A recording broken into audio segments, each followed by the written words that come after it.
and Omega. We worship you, my Lord. You are worthy to be praised.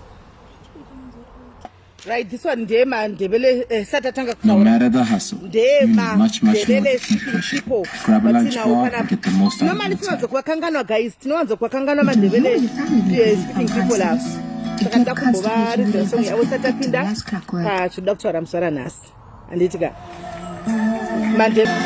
Guys, song yakareba saka anyway ndikaendingo kuzokorodza zvakare nchingoti maswera sei Jess guys mwari vakanaka mwari ndimwari vakanaka chaizvo asi ndangoda kuti ndimboya timbotaura zvedu tiri madiaries takadai so takagara on Sunday kudai so tichingorangadzana nekungoudzana zvimwe zvinhu paupenyu so munoza guys ndoda kungotaura ndoda ngotanga ndataura nemika nenyaya yeumwe munhu so pane munhu anoda kutaura nezvake anoda kukudzai munoziva munhu uyu akanga chingomwe munhu akanga asina kana nebasa rese munhu anga asina kana nebasa rese munhu uyu mukazonyatso mutsvaga basa rake aita basa rekugara achingochengeta mombe mbudzi dzababa vake nemahwai ababa vake aingori munhu aigara ari mumasango achifudza mombe achifudza zvipfuyo zvamudhara wake hakuna chimwe chaizikanwa nacho kunze kwokungozikanwa nekufudza zvipfuyo ndofunga paaitofamba aitonhuhwa mombe chaidzo ndodzaitonhuhwa asi munoziva kuti kudika chinonakidza pamunhu ndechekuti kana anointing yaMwari chinge yainda pane munhu hazvina basa kuti unofudza mombe hazvina basa kuti uri kunhuhwa mbudzi hazvina basa kuti uri kunhuhwa hwai Mwari havatarisiri izvozvo kuti uri kunhuhwa izvozvo anointing kana vada kukupa iwe vanongokupa chete Satani achida asingadi vavengi vachida vasingadi vanongokupa anointing iyoyo saka zvakaitika ndezvekudai so mune imwe nzvimbo handiti maive nemwe munhu aityiwa iyeye munhu iyeye aityiwa zvokuti pese paaisvika vanhu vaitatazika kudai angari munhu aifamba aichallenja vanhu zvokuchallenja zviya handimaona zvokuti pavaichallenja chakuchako vanhu vanga vatambura naye kuti vamuite seari one.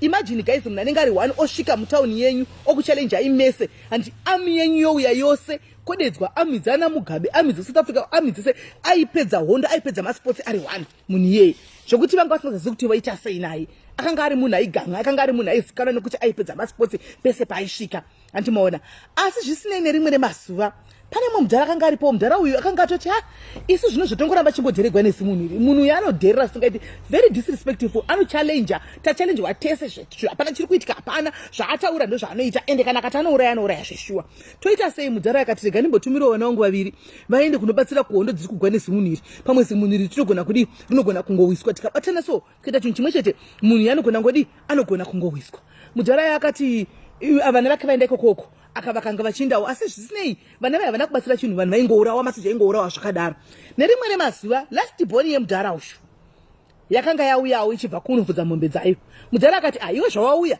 wochitakura bhasikiti rinopa madzikoma ako kupi kukembu kwavari uku kwavari kugadzirira hondo yava nezimunhu rinofurufusha vanhu everyday inda nayo bhasikiti rinovapa chikafu vakwanise kudya handimaona saka vaida kudaro saizvozvo atakura bhasikiti riyari yamufana kamufana kadikidiki asina kana nebasa rese kanofudza mombe handimaona aiwa ndiri kutaura kuti munhu asina nebasa rese because variko vanhu vanoti uyu hana basa handika variko vanhu vanotarisira mumwe munhu pasi kuti uyuyo haafi akaita zvinhu zvinobatika uyu anakana uyu ndiye munhu hamene nokuti wakakondemwa kunzi chii hamene zvawakatoudzwa kunzi wakaudzwa kunzi chii nevanhu but munozvisiva guys variko vanhu vakawanda vanenge vachikudzai zvakasiyana-siyana imimi vachikudzai zvakasiyana-siyana handitika vachitokutarisira pasi there are some people that belittles other people vanotarisira pasi vamwe vanhu kudai so kutsika pamusoro penhon'ona yako apa zvokuti wakatomira panotokuona kuti anotoona kuti uyu hana kana nebasa rese uyu hana kana chaanoita anotokuona wakatofa uri mukofini right baba vati kune mwana achitora food uinde nayo iyi unopa madzikoma ako mwana atakura food aenda kunopa madzikoma ake achisvika mukembe yemasoja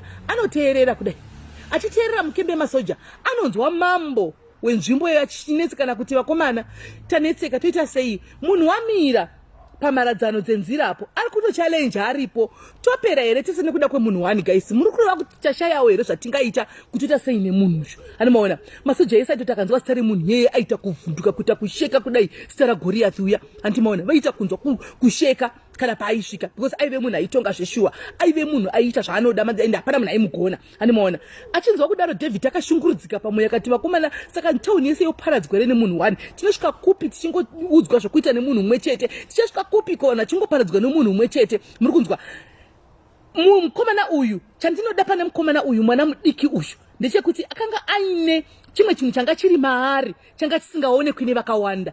Aive nechimwe chinhu chaaiziva kuti ndinacho, aive neimwe faith yaaiziva kuti ini faith yangu yandinayo ndikafamba nayo ndakadai so iyi inogona kuovercome everything. Animaona haana kutarisa height yemunhu uya, haana kutarisa zigiant rakanga richinzi riri kuvhundusira vanhu vese, akatarisa kwaaitarisa kumakomo kwakanga kwaaiziva kuti ndokunobva rubatsiro rwake, akati Mwari toperere vanhu sangotarisa indoda kuenda kunoona munhu kunochallenge munhu ndimboona kuti munhu yakamira sei.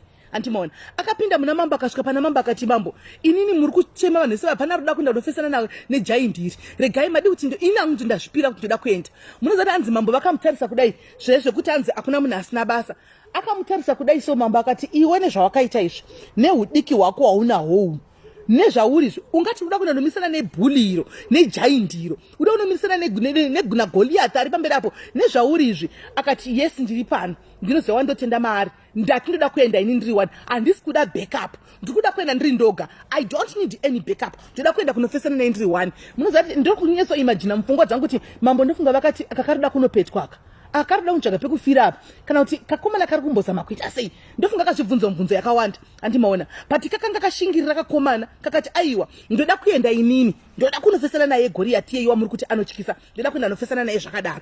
Mambo akati alright ari kutamba kuenda mwana wanikwo yeyi, regai tione kuti tingamuendesa here anofesana nani negiant ranetsa iyi. Ani muri kunzwa vakati vamutora mukomana asvika tsiya pano vakatanga kumupfekedza kangumu zati gaisika tinoenda kuhondo unopfekedzwa nguo dzekunorwa nadzo, unopiwa mabullet vest andika uno bullet proofs, unopiwa zvizvi zvavaipfekedzwa. Handiti akati vachida kumushongedza mabullet proof vachida kumupa futi dzekunogwa nazvo, akati handisi kuda zvese zvamuda kundipa izvi, zvese zvamuri kundirongedzera kuti mundipe zvandisi kuzvida, ndiri kungoenda ini ndakadai so nezviri pandiri. Ndofunga mambo akamutarisa akati mwana yano asi dzakarasika njere dei anga ari mazono tikaita kuti aiwa munhu pamwe ane bipolar, ndozvadaide tichotaura kuti ibipolar hakuna munhu akakwana akadai, kana kuti pane zviri kuitika ane depression kana kuti ane anxiety amene kuti tikadai chesa mawedzi ape echirungu. Anomaona zvikanzi aiwa kaunga zvikanzi handisi kuda kuenda zvinhu zvezvamatondipfekedza zvibvisai handisi kuzvida, ndiri kuda kuenda nenhikiri ndiri zvezvandiri ndoda kuenda ndisina zvese izvi. Mukomana yava vakafunga kuti ijoku yari kuita yakatoturimura atobvisa mabullet proof ese atomira kudai vakati saka uruda kunosangana nezvikanzi ndiri kuenda ndakadai sezvandiri. Mambo akati endai. Animaona achifamba mukomana yachigadzira kuenda kudai so chaakanonga chitakangononga sling, akanonga matombo maviri. Guys just imagine dombo tikutaura nezvegiant radestroya town yese, tikutaura nezvebhuli raizikamwa richiterrorisa vanhu, raiuraya masoja matrained soldiers aienda kunotrainiwa, muri kunzwa, raiuraya ranga risingaoni. Ndo raunonindira nekadombo, akatora madombo maviri akatora ichinonzi iyoyi sling, handimaona iyo inonzi sling yekunesa matombo, akati ndiri kuenda ndaka nezvinhu izvi chete. Ndofunga vanhu sevakamutarisa vakati munhu anotopenga, mwana haana kukwana, mwana arikutsvaga pekufira, muri kunzwa. Even iye Goliath akati achiona kuchinzi kuri kuya chikomana chakuchallenge achida kuzorwa newe kudai so, ndofunga pari akambotanga asika akati kamwana ndongokatsika negumbo kachifira ipapo nokuti akanakana nebasa rese. Anomaona hanzi akatomutarisa kudai so Goliath akasika kuti uritsvaga pekufira, iwewe ndiwo uri kuda kuuya kuti uzondichallenge iwewe, hauna kana chaunacho, hauna kana bullet proof, hauna kana futi, hauna kana ungoriwo uri kufamba uchitoda kunichallenge iwewe nezvaurizvo zvizvi. Ndofunga akamutarisira pasi akati akana kana nebasa rese akandoka ndongobata ndichingopwanya kahwa ndichingokauraya ndichitokandira uko. Anomaona but mwana uya sezvinei pane chimwe chinhu chaasina kuziva Goliath ndechekuti mukatsi memwana uyu pane chimwe chinhu changa chirimo changa kapfekedzwa chisina ani nanaigona kuchitora, angane imwe anointing yake ega yanga anayo yekuti chero dei zvanga zvakaita sechero Goliath anga aida kuita sei hapana chaikwanisa kuita because anointing iyi akanga aipiwa nekanga aipiwa. Handiti mazviona simba aive nepaitrust, anga ane faith yake, anga ane zvaitemba nazvokuti izvi ndo zvandotemba nazvo izvi ndo zvichandirwira pahondo idzi. Panguva iyo akasimuka mwanakomana vachisangana negiant rakamira rakatotarisa rakaita kudherera richiita kushora kuti kamunhu kari kuya kuzogwa denaka, akandoda kungokapukanya, akandoda kukasita an example, akandoda kukadestroya, akandoda kukaitei hameno zvaironga panguva iyoyo. Hani muri kunzwa but kamwana kake kakangoti kachitora dombo rako kudai so akana kushandisa matombo, ndati kakanonga matombo maviri, kakatora dombo rimwe chete kakati inini ndinoya kwauri ndiuye nefuti nezvese zvauri kufunga kuti ndichaya nazvo, chandinoya nacho kwauri ndinoya nezita raJesu, zita repamusoro pemazita ose. Ndobva angotora dombo rake ndobvaisa musling, ndobva angoti gubu kudambura kahwani, achidambura kahwani anzi dombo riya rakaenda rikanorova apa chaipo chaipo, rarova padombo riya richibva ranyura mukati. Giant bhuli raizikamwa rakabva rangoti ndobva radonha nemeso. ndobva ratofira ipapo. Anditi mazviona. Saka vanhu vese havana kubhilivha kuti Giant rafa here zveshuwa dombo 1 paGiant ranga radestroya taundi rese. Rakadestroya munhu Giant raizikamwa. Handitika so zvadaro mambo akati mukanzi Giant rafa vanhu vatanga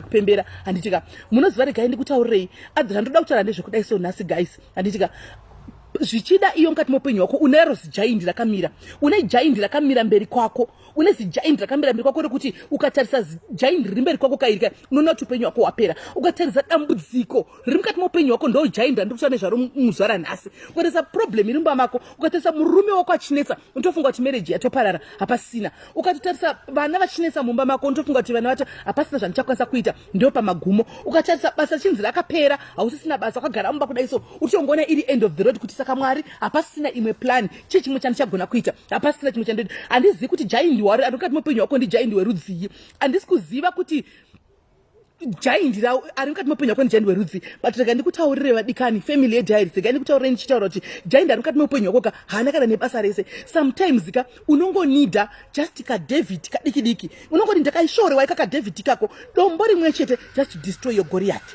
If you know who you believe in, if you know where to turn to, if you know wakwenda kunoudza madambudziko ako, if you know wakwenda kunochemera, I'm telling you Giant rimberi kwako erika, you never see it again. Giant rimberi kwako richadona zvokuti iwe unozozvibvunza mumwe musi kuti ndini here ndakabuda sei apa ndakapukunyuka sei panga pakaoma kudai so zvinhu zvakaitika kuti ndibuda apa because right now it seems as if hauna way out. It seems as if upenyu hwako wakatoguma. It seems as if hauna pamwe pachatasira kuti ndinotasira apa handitika asi rega ndikutaurire Giant ari mberi kwako if you have the faith yakaitwa naDavid chikomana chidiki chekufudza mombe ichi antimaona ukaita that faith level of faith iyoyo ukaita that level of faith yake yekuti akati handisi kuda even mashield even pfuti dzenza muri kuda kundipa idzi ndiri kuenda nezita raJesu ndokutaurira mukamira chaiko Mwari vanokudhingurira Giant Goliath ari mberi kwako hazvina basa kuti ndi Goliath akaita sei hazvina basa kuti vanhu vangani vazhinji venyu panapa manetseka makore matambura makore hamuchaziko kuenda matraya zvese zvaramba maenda kun'anga dzimwe dzamadlirwa mari nemari dzokuti dei mari dzenyu maichengeta maakaunti maikwanisa kutenga kana mabhazi but zvakaramba makaenda kumaprofita mukadyisa nezvinoyera muchinzi dambudziko rinopera misha ikaitwa upside down kuchinzi dambudziko rinopera still Giant achiripo Goliath achakangomira mberi kwako wadi kumbotraya uyu nhasi umbotora a different twist umbochinja route umbotorawo route kuti ndoda kumbotora this route ndoda kumboshingirira paroute iyi ndoda kumboona kuti route iyi inondisvitsa kupi ndoda kumbochemera kuna iyeyi Mwari ndoda kumboona kuti vanondisiya here hazvina basa kuti wakakondemiwa vazhinji venyu makakondemwa condemned kudhara muri zvicondemned kudhara makafanana neni tiri vanhu vakakondemwa kudhara handitika zvokuti unenge uchifamba unenge uchingonzi upi haana kana nebasa rese upi unenge uchingove munhu akashoreka unenge uchingori munhu anonyasekeka unenge uchingori munhu anotukika ngori munhu munhu wese angoda kuti zvanoda kuita ndada kuti zvanoda newe handitika but rega ndikudze mudika nichitika rega do not ever lose hope keep looking andika kumakomo at the mountains where your help will come from. Your help will not come from any other man. Your help will not come from Hamadzako. Your help will not come from Nganga. Your help will not come from a pastors kana maprofita kana mabishop esai andika help yako ichabva kune musiki ichabva kuna Mwari. Sometimes you just need to take a little faith andika a little confidence kuti Mwari here I come ndiri kuya ndakarembedza maoko ndisina chandinacho chandiri maoko angu aya ndasarenda ndasimudza as a sign of surrender kuti Mwari ndazama zvese handizi kuti ndotangira papi basa rakapera mumba hamuna chikafu mumba hamuna magetsi vana hapana kana school fees baba vakatiza vakaenda vana vari kunetsa mumba zvina zvisi kumira zvakanaka Mwari izvozvi ndiri kurwara ndave nemakore ndirwara handisi kuziva chiri kundirwarisa chii ndione ziva Goliath ari mukati muupenyu hwako zvakuda iwe wega kuti umire panzvimbo uzviudze kuti Mwari ka enough is enough. I have had enough of this torture. Mira ndikudzei guys how the devil operates. Satan anoda ipapo panenge pachinzi apa ndo pari kuda kuitika zvimwe zvinhu pane anointing ipapo the devil tries to strike ipapo tries to attack ipapo anditiona ukaona usiri kuatakwa uzive kuti wakafa ukaona usina matemptations kana kuti vanhu vanokuataka kana kuti vavengi kana mungave vemufamily chaivo chaivo then you are dead kana uri munhu anorarama uri munhu anofamba you are bound to have those attacks one way or the other. Angave emu family menyu, angave emu rume chaiwo, angave evana chaiwo chaiko. Ma temptations anouya nevanu kazhinji anorwadza anouya nevanhu vari mudhuze newe. Hauyi netotal stranger. Ini ndikakuvigira temptation nchikuvigirayo. Unogona kuti avava andakada basa navava wobva watobaya block button wandiblock. Anditi but inobva yauya nemurume wako waunorara naye mujira everyday. Zvinobva yauya nevana vako vonoti ukatarisa kudai somwoyo wako nitakumelta. Inobva yauya namai vako baba vako kana mafamily members vanhu vemufamily meku kunonzi ukama ugezwe nesipo setsvina ndo vanobva vakuigira that temptation iyoyo. Anditi mazviona. So vadikani naida kuti ndingokusimbisana nemi muzara nhasi anditi kuti rambai makamira anditi maybe watrya wazama career cheche haisi kumova promotion wamwari kuya kumasiko kuva vachipuwa promotion iwo chingoripa ungweta kunge sitecho ungomira panzvimbo imwe chete uzamewo business hazvisi kufamba hazvisi kubuda unoita kunge wakazora tsvina mumaoko kana kuti wakazora kumeso. Kune vamwe vanhu kuti vachifamba kudai so vanongovengeka asina chakanganisira munhu asina chadi anongovengeka. Kune mumwe munhu kuti akangotaura kudai so anotonge muromo make munonhuhwa akangotaura chinhu kudai vhina chitara chine sense kudai hazvinzwike hazvibatiki. Anditi machona. Kune mumwe munhu kuti asina kana chi amene kuti zvazvinongoita kuti zvinongofamba sei so hamene zvazvinongoita. It's high time mudikani iko zvinoka ubve wafunga kuti rega ndimbochinja route. Let me change the route ndimbomhanya kuna uyu Jehovah nditi Mwari kandi izvi zviri kuitika izvi zvishasvika rini nokuti no situation is permanent kuna Mwari. Every situation is temporary. Andika and hakuna chinonzi izvo chiri above God. Andika God is above everything. Hakuna chinokunda simba raMwari. Anditi vanhu vangauya 1,000 will come on your left side and 10,000 will come and on your right side anditi asi kana Mwari vakapinjira kana votiza vanhu vaya vanoita gurumwandira vakapararira vakatiza vakadai so hazvidi vana Mwari vaviri kana vana Mwari vatatu izvi hazvidi vana Mwari 4 izvi zvinongoda Mwari umwe chete. Ndati 10,000 huku andika 100,000 huku anditi asi vachitiza Mwari umwe chete vachamhanya vakadai so kuti abarara mhanya vachitiza Mwari umwe chete nokuti is a powerful God. He is a powerful God. It's never too late guys kuti umbochinja ndionoza dambudziko rawinaro umboti ndoda kufokasa uko. Never mind about what people have told you. Usavhundukende usakwate usachiuka kuti wakanzi chine vanhu. Munhu haana denga ranokuisa haana gena ranokuisa zvakare. This is between you and your God. Andika people will always be people. People will always talk. Let them be, let them talk. Andika chandinoziva Mwari vari kumusoro kudenga ava havadhakwi havakanganwi. Mwari vari kumusoro kudenga ava hazvina basa kuti uri papi kana kuti uri papi vanokuvhovhonyora. Hazvina basa kuti uri kutaura uri papi kana kuti uri kuwanza uri papi kana kuti uri papi. Mwari vachakunyukura one day vachakuexpose vachakuburisa pachena. And so never mind about what people says about you. Never mind about what people thinks about you. Never mind about all the rumors that you hear out there or all the whatever zvaunonzwa pamusoro pako. And never mind about that. You always stay focused. And go kuna Mwari wako, go and negotiate with your God. Go and negotiate with your God kuti Mwari enough is enough. I cannot spend 5 years ndichingori muSouth Africa munomu ndichigara mumukuku. I cannot spend 10 years ndichingori muSouth Africa munomu ndichishandawo mari yacho ndisingaoni kuti iri kuenda kupi. Andimazviona. I cannot spend makore 30 muSouth Africa Mwari ndichingorarama negwa kumukwaku food to hand to mouth. Zvinorwadza vadikani kuti woenda kune imwe foreign land woita 10 years dzekungotambura 10 years dzekungotambura usingazuti life yako direction yeupenyu hwako iri kuenda kupi chenda nekupi uchiona vamwe vana vachibudirira uchiona vamwe vana vachisimuka from one glory to another. Iwe ugobvunza Mwari wabvunza zvokuti nai Jehovah kweni ndakanganisa papi Mwari ndepapi pandakatadza inga maoko angu akachena wani Mwari haana kana ropa Mwari ndakakanganisira ipapi kose zvangu zvisiri kufamba. Anditika kune vanhu vanopretenda kutora madestinies evanhu. Why nchiti kupretenda? Because they can only take for it will be just temporary. They don't take those destinies forever.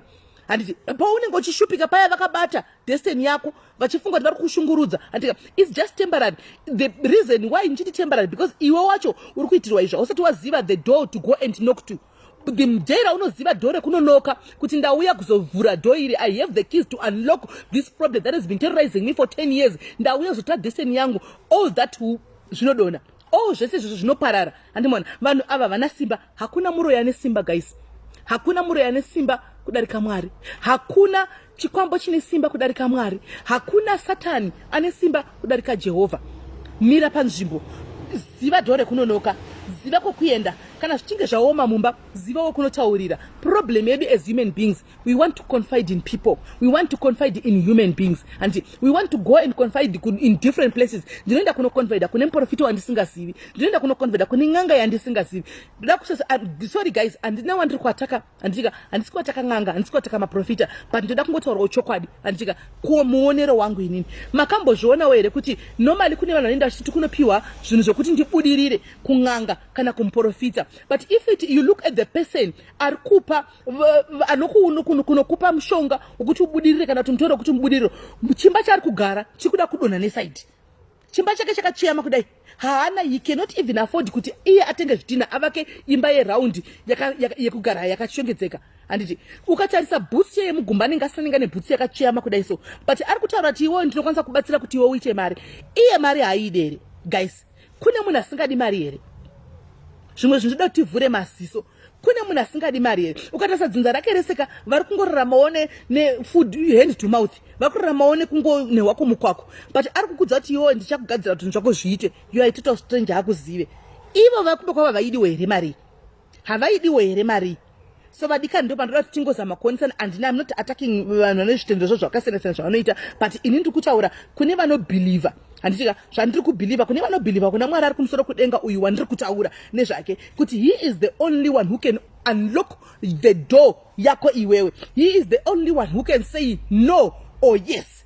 He is the only one anokwanisa kuti zvaperera pano ende zvichiperera ipapo. Ndiye anokwanisa kukudza. Guys, regai ndogara ndichikudzai most of the times kuti kune vanhu vari kuchera makuva enyu kunzoko. There are people who are busy digging our graves out there tisingasivi. Vari kundicherera makomba, vari kukucherera makomba iwewe kuti ndoda kuti awire mugomba irori, ndoda kuti awire muti mufusire mugomba iroro. But guess what? If you know who you trust, if you know who you believe in, if you know where your faith is gomba iroro vanochera vachawira mariri mumakomba avo imomo. Let them dig those graves the way yavari kuda kudhiga nayo. Kana vakada kuita rectangle, kana vakada kuita square, kana vakada kudzikisa kana 15 meters down, let them dig. Havarambidzwe, but achawira mugomba iroro remunhu ari kucherera iwo gomba rako, ndiye muridzi wegomba ari kuchera. Andimona saka tigare takaziva guys kuti vana Goriath vari mberi kwedava. Goriath wakanogona kunge vari munhu chaichai. Goriath wakanogona kunge riri basa chairo iri nzara iri mumba mako, nichinhu zvinodarika. Just know which door to go and knock.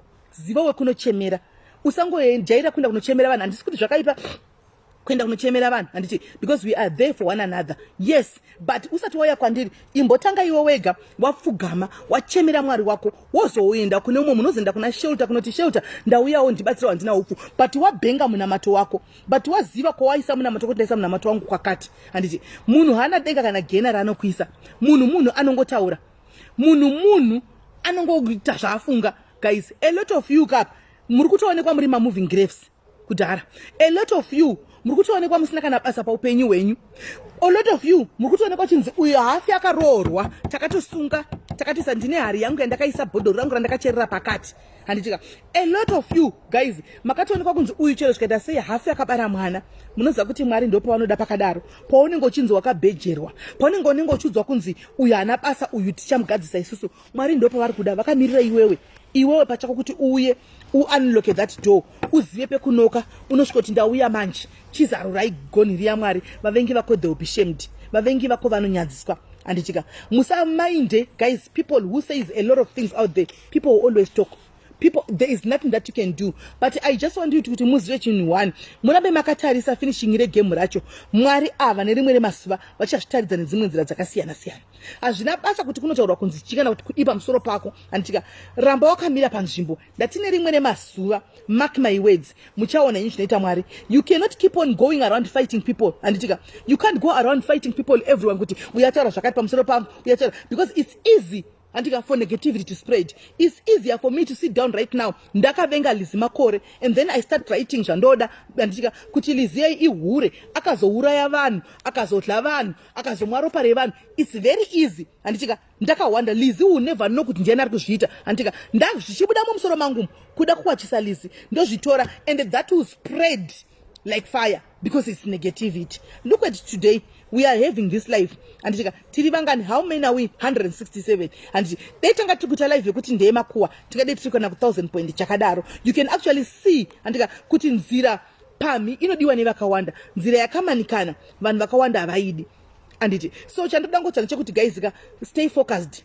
Mwari havadhakwi, Mwari havapengi. Whoever ari kucherera gomba nhasi, whoever ari kundicherera gomba nhasi, gomba rari kuchera iwewe, I want to assure you and I want to declare this right now kuti gomba rari kuchera iwewe uri kuchera gomba reumwe munhu uchawira mugomba iroro. Whoever ari kuchera gomba iwewe achawira mugomba iroro. I'm making a declaration in this afternoon kuti whoever who is coming after you without you going after them, let the power of God, let the wrath of God, let the fire from heaven burn these people. Let the fire from heaven show itself. Toda kuti Mwari vazvitaridze muvanhu vari kuita zvavanoita ava. Toda kuti Mwari vazvitaridze muna Goriathi wako. Goriathi wako unomuziva iwewe. Inini Goliathi wangu ndinomuziva. Goliath wako iwe unomuziva. You don't need to be told. Ini wangu Goliath ndinomuziva. Andichika mira wakadaro. We are just putting takaungana kudai 367 kudai, so toda kuisa chisungo, tinoda kubvumirana in agreement to say whoever is busy achipira nesta rako, whoever is busy trying to destroy you is destroying yourself, must destroy yourself. That person who is busy terrorizing you, they must terrorize themselves.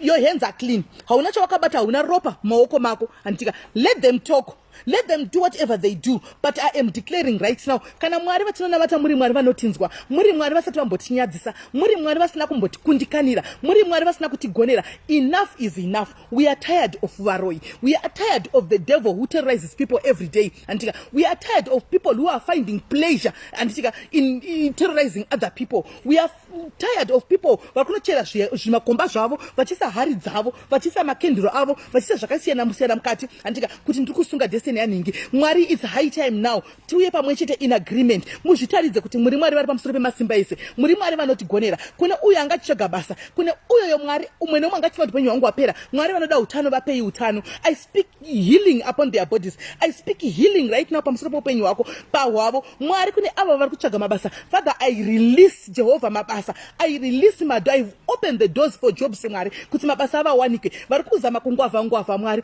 I open doors zvakare kuti Mwari zvinhu zvese zvavanobata, every cent ravanobata riendeke, chimwe nechimwe chavanobata chiendeke. Jehovah Mwari, pashaya any disturbances Mwari. Vangave mafamilies ari kunetsekana panguva ino, vangave mafamilies ari kurwa nevanhu, ari kudestroy, ari kuda kuzama kudestroy vamwe mumba namufamily because vari kuita zviri nani. Mwari, we say back to sender. Baba tinoti back to sender. They must go back where they are coming from. Whatever evil that they are doing, it must go back to where it's coming from. When you find time to sit down and plan evil about somebody else, Baba, we are saying let it go back.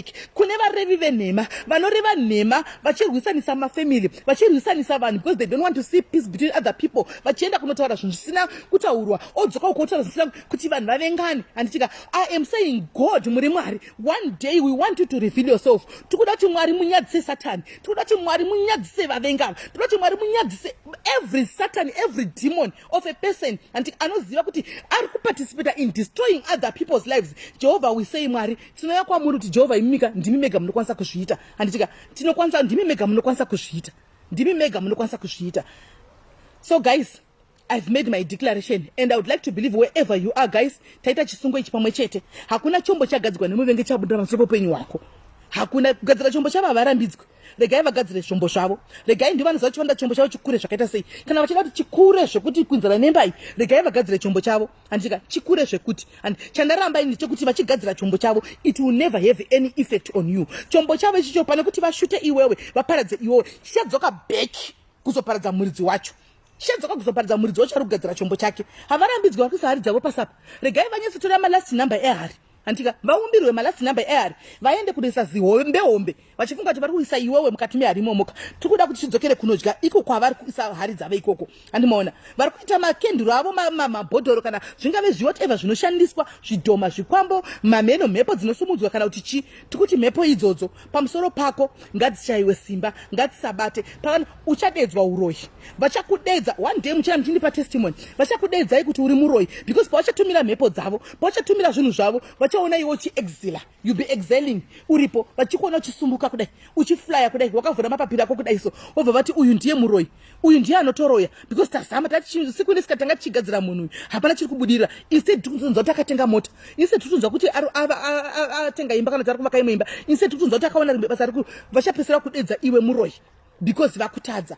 Why? Not kuti wakaromba kana wakabata chinhu, because the greater is he that is in you than the one that is in the world. And let's not undermine one another, guys. Kana ndichifamba kudai, yes ndakashoreka, yes ndinotukika, yes ndinovengeka, but what is inside of me you can never know. Zviri mandiri, the one that I trust in, zvandinovimba mazvinazvo, zvandinonamata inini, you never know, hamuzivi. So yes, kana uchinda ndichifamba pandichitaura kudai, so ndakashata chaizvo, ndakashoreka chose, andika ndiri easy kuatakika, andika ndiri easy kutukwa, ndiri easy kushorewa, ndiri easy kupiwa nyaya dzese, ndiri easy kupomerwa mhosva dzese, andika, but be careful who you are saying all this and what you are doing to other people, because greater is he who is in them than the one that is in the world. One day it backfire. Wona zvinhu zvako zvamira kuti nsi zvako hazvichafambi, wakungoita up and down, wakungotenderera, wakuita kunge amene zvikuitika, woshaya kuti chii, wakanobata kune vamwe vanhu vasingabatwi, vanobhilivha kune rimwe simba, andika riri pamusoro pesimba pemasimba ese, andika vasingakupinduriyi, vanongokutarisai kudai so, but vanoziva kwavanonochemera, vanoziva kwavanonoisa hondo dzavo, andika. Saka guys, ndoshoko randinoda kuti ndiye ndarozara nhasi kuti Goriathi wako, guys, it's never too late. Know the door rekunonoka, antika. Goliathi wako, it's never too late. Ndiwo muziva kuti umire pamnzvimbo uti Mwari, this Goliath, enough is enough, and chadi ndatereza. I cannot see vana vamwe vachingoita zvavari kungoita, vachingoita mabusiness avo zvinhu zvavo zvichibudirira, ini ndisingakwanisi, ini ndichingori mumwe munhu. Guys, it's not also izvinota kupinda munguva yeEaster, it's not even late kuti isu vacho kana tanga tine zvakaipawo zvatinoita, antika kuipa kwa Mwari, because truly speaking unogona kuenda kunochemera Mwari kuti unlock my door, but kana uri munhu akaipa, uri mutadzi, God doesn't listen to prayers of vanhu vakaipa. Kana uri mutadzi, God does not listen to prayers of sinners. Tanga wa repent first. Repent. Repentance, I'm talking about repentance. Dzoka pamberi pa Mwari, mira pamberi pa Mwari uti Mwari, ini ndiri mutadzi, akuna mutsvene. Guys, even the Bible ukaverenga kuna Romans inokuudza kuti all have sinned and fall short of the glory of God. All, hariti some, rinoti all. Zvichireva kuti tese, hakuna munhu ari perfect, hakuna munhu mutsvene, and for you, for your doors to be opened, for your doors to be unlocked, for your blessings to come down achishawa, until you need to repent first. Iwe pachako, go and repent. Until hakuna chivi chinonzi ni chivi changu chiri nani kudarika ichi, ini changu chiri better. Ava vanowedzera, vanonyanya kuhura, ini handisi kuhura, saka ini ndinongori murevi wenhema, ndinongotuka vanhu ndiri behind the ghost account. A sin is a sin. We don't rate a sin kuti kune chivi chidiki, kune chivi chiri medium, kune chivi chihombe. Chivi chinongonzi chivi chakainzana. Munauraya munhu nemunhu ari kunyepa makangofanana, munauraya munhu nemunhu ari kuhura makangofanana, munhu ari hameno zvaaita abata mishonga nemunhu ari kutuka makangofanana. Andika, first repent. Tanga wazvinatsurudza, tanga wazvigeza iwe pachako, tanga wadzoka pamberi paMwari ucheme pana Mwari kuti Mwari, ndiri mutadzi. Kana Mwari akagona kuregerera Sauro, anditika akanga achifamba ari muurai, aiuraya vanhu, what more iwe zvako neni tine zvivi zvokuti hatina watakauraya, hatina kudi. Mwari anotadza kuregerera here, Mwari anokuregerera. Repent first. Tanga warependa first. Once you know, and once you repent, you are clean. You can go now and challenge your God. Munozati Mwari, sometimes we challenge him. We need to challenge Mwari. We need to challenge him, this God. And kunomuza Mwari ava ndi baba vako, and we say Father, and Abba Father, ndi baba vako. Haachikise kwenda kunomuza ati but mudhara ndatouya so, and ndatoya ndikutoda chakati kudemand. Sometimes we have to demand. Kune zvimwe mamwe spirits ekuti they are very stubborn. Anodawo stubbornness in prayer, anodawo stubbornness in faith. Andimoona kuti Mwari ndatouya, andimoona handisi kudzokera, musina kundiropafadza. So zvakaita mukadzi weya we12 years akati Mwari handidzokeri kusvikira mandiporesa, akakunyanavira mukati mavanhu kusvikira abata nguo kuti ropa rimire. Handiti mazviona. So sometimes mamwe problems anodawo stubborn faith. Andika zvimwe zvinotiwira ndosaka ndichikuudza kuti guys, even these haters, these enemies, and sometimes we do need them in our lives, as much as yes zvichibhowa, but we do need them because they keep on reminding us kuti there's God. Because pauchaona zvichitika kwauri uchapedzera kuti ndasama zvese ndikandimbotisira kuna Jehovah. Antimaona, they push you in the right direction. They don't push you, they are not supposed to push you in the wrong direction. They push you in the vari kuda kuchita stepping ladder. Andika kuti wokwire pavaru vachikuona uchienda vakadaro, andimoona vachikuona uchienda wakadaro, ivo vakatarisa vachingovhukura. Andimashona, sometimes ndogara ndichikuudzai guys kuti some battles are not worth fighting. Kune dzimwe hondo dzasingafaniri kuku. I'm always being asked by people, ndinobvunzwa navanhu vakawanda stereki inini personally kuma WhatsApp, sisimeli munozvigona sei sisimeli how do you do it matukirwa munoitwa kwakati so munozvigona sei sisimeli munopretenda as if hapana chiri kuitika munocontinue as if hapana chamucha ndoti you know what my sister I know who I believe in. I know what I believe. No.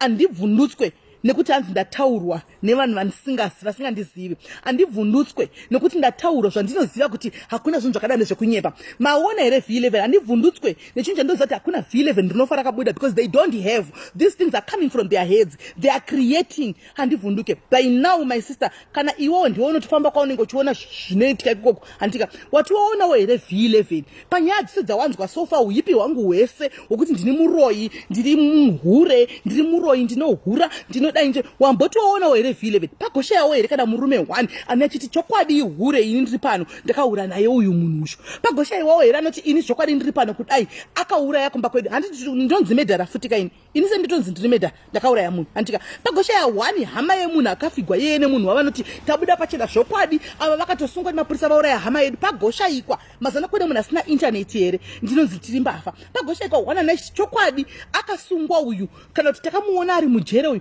kana kuti zvokwadi ane criminal record pazere mapurisa pasocial media guys kana pasha mupurisa akusunga hanawo social media hana pagoshayikwa kana akambokuona uchinda kana kuti wasungwa wanzi waba pagoshayikwa kana 1 zvigongoperera so ndakabva ndamuti ndikati no you know what my sister zvimwe zvinhu zvongoda kuti ushandise don koporo yako ungofungawo pfungwa dzako uchangowana answer inini I don't need to do anything I don't need to say anything I just sit down and watch ini kana sangana nazvo most of the times andizvioni and ndozongonzwa munhu like akutongondibvunza kuti how do you handle it ndanyorwawo ndadai handisi kugona imi munozvigona sei ndoti relax keep bora pasi ramba wakatsika ignore zvazvipinde nekuku zvichibuda nekuku iwe stay focused ita zvauri kuita ende usadzosere kumashure ende ramba uchiseka keep being you let them enda unonambata kuna Mwari go and call unto your God one day let them be rega vadamba ranzi chingoma chikarisa ngoma inodamburuka rega vadambuke rega vaite zvavari kuda newe andi vanyorwa it's fine time ichakwana you will see ndokugara ndizvo ndogona ngovaudzawo because hapana zvimwe zvandogona kuti ndivaudze handikwanisi kuti ndai munogwa bheki handikwanisi kuti ndai munodii because inochi handisi kurwa bheki anditika handikwanisi kuti ndai muno handikwanisi kuwadza nongoti ingonyarara just keep quiet and it will pass zvichadarika iwe uri kuchema nekuti wanzi wanyorwa nhasi koindonyorwa everyday kweni ndinopiwa everyday zvakasiyana-siyana varume vakasiyana-siyana everyday guys munoziva kuti Mwari uyu chandomudira chandomutenda ninika ndimwari vari faithful ndimwari vakanaka chigayai guys chihure chinotaurirwa munhu akaita seni chizoonzi chihure pafacebook apa dei murume anga asina kusimba dei Mwari vangu vasingapindiri mba mangu ndisingazivi Mwari wandinonamata inini wandinochemera ziva nezuva siku nesikati mumba umu kuti Mwari izvi ngazvipinde noku kuti Mwari chinjai mwoyo wemurandarume wangu kuti asateerera nonsense sei zvinozowanika kuti iye ndiye anotozomira kuti haigwawo havakuzivi siyana navo isusu tinokuziva ndisu tinokuziva siya let them talk anomaona dei anga ari imwe imba isina Mwari mukati dei akaparara kudhara pafeya dei akaparadzwa kudhara kuti ndakanzi deactivate that account I don't want you because him also iye murume wacho sometimes unonzwa chinzi apostwa like really apostwa anoita zvefacebook haiti so what's the point vana vangu vapostwa like really anomaona but unozongoona unotozongozonzwa aitira kuti you know what leave them one day is one day kunoti andi Mwari wamunoti Mwari wana munonamata hadhakwe saka siya zvakadaro dei yakaparara chokwadi kudhara but wandinonamata ndiye wandinoziva wandinodana kwaari ndiye wandinoziva regai henyu zvikurirani no tatenda we don't talk like that in the kingdom of heaven kuti no publicity is bad publicity mutauro wedu pano pasi andika ndikutaura kuti publicity yacho yoyo andina kuti ndikuda mbiri I never said kuti ndinoda mbiri andika andina kuti ndinoda mbiri I am doing okay kana ndichida mbiri I'll go around advertising my page and what not andidi mbiri anditika ndiri kungoda kuti inini pache zvangu anditika ndingovita munhu andita zvinhu zvaanoita people who are giving me mbiri ndo ndindipa mbiri asingazuti ndei that's why even when I came on this page I said guys hapana zvokuti kwai ndiri feni yameli andizvidi we are a family because the moment you say fan ndakutomera mapapiro kuti ndine vanhu vangu vanondifollowa no that's not it ndakuita iwa munoti chiyaya vachivaperekedze michata handi mazvona that's not it here we are a family munogona kunditsiura tinogona kutsiurana ndosaka tichigona kutaurana kuseri handika uchi munhu achitaka mufute bhuku ya anytime munhu anofundira 2 am sisimeli mukai sisimeli because we are a family she's seeing a sister akantarisa the brother is seeing a sister in me ndosaka chigona kundifonera but the moment I say my fans I won't come and address with to you guys and we ndichitamba nemi guys handimbo nguva yachara nemi kudai I don't know handizosivi, but ndingoona dzimwe nguva kumaceleb mahombe vana Beyonce vana chichi vane mafans anenge achiveterera chidi achikomenda chidi asi ndamboona achitevera every comment achikomenda wachifarawo vanhu achidi anongoita zvandaopera vanhu osati chingoti I love you that handisi kutsvaga mbiri handisi kuda mbiri handika ende inini gai chiripo nchekuti ndotori target yangu kuti nditoziva kuti izvozvi ndikasvika pakati ndichita zvinhu zvangu zvandiri kuita basa raMwari randakadedzerwa naMwari iri ndichingosvika apa I am resigning ndikutosiya kuti Mwari ndichatodzoka pano kuti madiaries pangu ndaita ndapedza pangu ndasakura ndasusa. Guys, is there anybody that take over hake inda kuda kunorarama a very peaceful and quiet life then ndobva ndatorova pasi neFacebook yacho ndakutoibvisa and it's in my plan zvirimo. Even my husband knows it, anozvisiva kuti ndikasvika pakati anditika because it's not about ndikuda mbiri handina mbiri yandoda handimaona adendaida mbiri ndoenda kumaaudition muno South Africa kuze nemaauditions anenge ariko ekuti unoita kuti uite actress uzikama udidi atina kuenda ikokoko tinongove vanhu vanongozvitambira pano saka mbiri mbiri so sometimes unongozvibvunza vanhu ndo vanozongokuisa pambiri pacho but unongosina shungu nazvo nochida ngotambawo nevamwewo muchingotambawo muchingoitawo zvame muchingoitawo muchingonakigwa muchingoumba ukamawo muchingodaro handichimaona. So inini ndiri kuti inini guys, Goliath ari mberi kwako, the devil that is busy fighting you, God is going to do wonders. Chisungo tachisa pano tikati whoever ari kucherera gomba, whoever even ari mufamily mako ari kutaura bad things about you, ari kukubatira mushonga, ari kukuroya, ari kuti iwa urorwi, ari kuti imba yako ichaparara chete haugari mumaulastini momo, ari kuita kuti murume wako apenge kana kuti vana vako vapenge. Tati isusu go back to sender. Tati Mwari toda kuti muzvitaridze kuti muri Mwari vanonzwa, muri Mwari vanoteerera, muri Mwari vanopindura, muri Mwari vanopindura. Yes, vameta chokwadi yenyu vameta dei angarimo munhuka zvakadhakwa kudhara zvakatodhakwa, but it's just that I don't know, ndongoti ndimwari Mwari vandinongonamata ngoti Mwari alright ndosira here izvi mission wamakatanga uyu panzira inga ndakazvipa target 1 kuti kusvika apa pandobva ndasiya. So tichiri pakati kudai, so there are still people vakawanda vachiri kuda kutaura navamwe vanhu vachida kubatsirwawo vachida kuita review zvinhu zviri pamwoyo pavo chaiko chaiko. Do we have somebody who's going to take up the gap? Mwari nyaradzai mhepo dzingasimuke mumba mangu, nyaradzai dutu remhepo Mwari ngada kusimudza nezvinhu zvinotaurwa kunze uku mumba mangu. But munoziva simply because munhu wacho anenge achiudzwa kuti the husband knows you very well, anonyatsondiziva kudarika mese nevanhu vanotaura kunze uku anondiziva, he knows me. Saka nekundiziva kwandichanozopisira ngoti but why am I being bothered because I know andika izvi zvese zvitutu chaiwo kuti zvabva nepi zvazodi andimaona. Saka that's how I managed to keep what going, guys. That's how I managed to keep going. But ndinongoti kuvavengi vangu, aiwa hamurambidzwa kuvenga, hamurambidzwa kutuka, hamurambidzwa kuita zvamunoda handitika, asi kuna Mwari kumusoro kudenga uku, kuna umwe Mwari ndati greater is he that is in me than the one that is in the world. Imi muri kudhila nenyama yangu ishi yamunotuka everyday yamunoona ndo yamuri kudhila nayo, muri kudhila nenyama, hamusi kudhila ne the inner person. Kune the inner somebody ari mukati wamusingakwanisi kutiwa kuti musi wacha unleashika. The very day that inner person is going to unleash, you will see the wrath of God. Muchataura kuroyiwa pasina, muchataura kuti taona meli zvakazodai indisina chandinobata, ndisina maoko angu ari clean. Aya anambovhera kauraya munhu, my hands are very clean. Aya very clean. Ndinomira pamusoro pemba pa with confidence and say Mwari kana ndakauraya munhu kana kuti Mwari ndakaroya munhu, take me right now. Ndinozvitaura izvozvo kana ndakagara pano kuti Mwari take me right now, kana ndakamboita any kuganga chigangira munhu chaiko chaiko in terms of kuganga ndiri pano. But munhu imi mose muchiona nyama yangu munoiziva iri yemuroyi, handiti munoziva ndiri muroyi imi, like zvamunonzwa kumasitutuku munoziva ndiri muroyi, munoziva ndiri munhu anodla vanhu, munoziva ndiri munhu anoshandisa mvura dzezvitunha, munoziva ndiri mbavha, you know hapana chandisinapiwa, like basically everything zviri pandiri nini kuita giant kudai, so kufusita giant nezvinhu zvose zvakazara pandiri zvouhipi hwepano pasi. I don't know kuti Mwari sei vachichengeta muipi akadaro kusvikira nguva yakadai, so andizivi kuti unodya vanhu, wouraya vanhu, woita muroyi, woita mbavha, woita hure, woita zvese. Mwari voramba vachingokupa makore vachingokukomborera. Mva kana Mwari vacho akadaro indinovaramba zvangu. I denounce that God kana zvakadaro, I denounce him because Mwari vatinoda isi ndimwari kuti vano ndosaka nchiti challenge this God. Ndangofila ngu guys kuti Mwari vakuitirei zvakanaka, handitika tine team.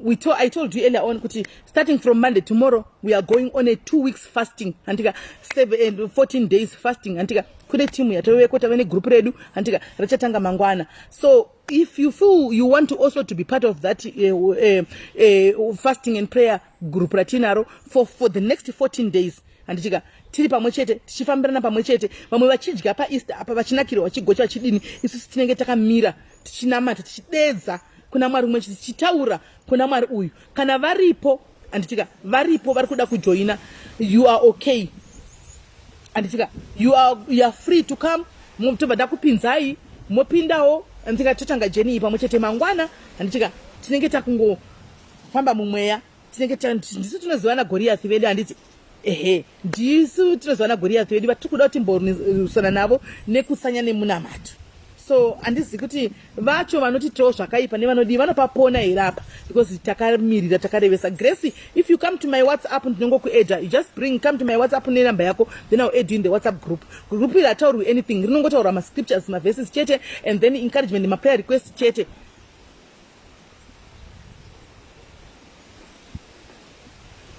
Paddington, Damascus, I'm not talking about you. I am not talking about you, my brother. I know kuti I'm not talking about you, my brother. It's not about you. It's just a word that I was sharing with people. It's just a word that I was sharing with people. I'm not talking about you. I am talking about a lot of things that are happening, my brother. A lot of things that are happening. I know Jadzi yangu arikuti tataura shikapera wani sisi. Arikufunga kuti I am talking about him. No, I normally do this on a Sunday. Kuti ndinongoya ndichi ningira vanhu. Tataura baba wandisi ongwadzikisa mweya wangu pasi anjadzi, but tataura shikapera, zvapera. Andichika because ngofungirawo watodzidzawo ipo paya antika kuti kungofungira vanhu kwakaipa nekungohakira unenge uchitofungira munyadzi usingakwanisa usingazivi. Zvino handiwa zvonondakutsanangurira watozoona kuti yesvo mai avadori murima ende handina ndangu handizivi kazhinji muyedzo kana uchindinga nondinga ndichitoenda kuchechi hanzvadzi dzangu andifonera nebad news ndichienda kuchechi mufunge ndichienda kuchechi ndichitori mugaraji ndichirivhesa mota ndobva vasenda message wacho handichinyatsonzwisisa ini uri kufamba sei ndobva ndati what are you talking about ndandiri murima kaini inyaya yei yamukutaura bva vanyora nyaya yavo ini izvo zvamutaura nditozvizivi ini hanzvadzi mukutondishamisawo nyaya idzi handidzipindira handidzikwanisi ndiri mutete panyaya dzamukutaura idzidzi. I think paita mistake hanzvadzi aiwa no that's not me handisiri ini aiwa vazonzwisisa havo nyaya ikapera handitika. So guys, yeah, I love you all guys. Apana chakaipa, apana chakanaka, apana. I'm just saying as ndogara chingoita ma talks ayando chingoita each and every time. So, Florence, unouya ku WhatsApp group ne number yako ndokuedha, but starting from tomorrow ndopatenge tichifamba nevhangeri tanga mangwana. So if you are prepared, bring your number ku WhatsApp and then topinda. Guys, love you so much. Tosangana mangwana pa live ede mafaro iyi yanga iri live yeSunday kai yekusimbisana nekuencourageana. Tosangana pa live zedu dzemafaro mangwana antika tichingotamba pamwe chete andichika it's never too late to repent guys. As I told you, it's never too late to repent andichika guys. Mosora bo bless.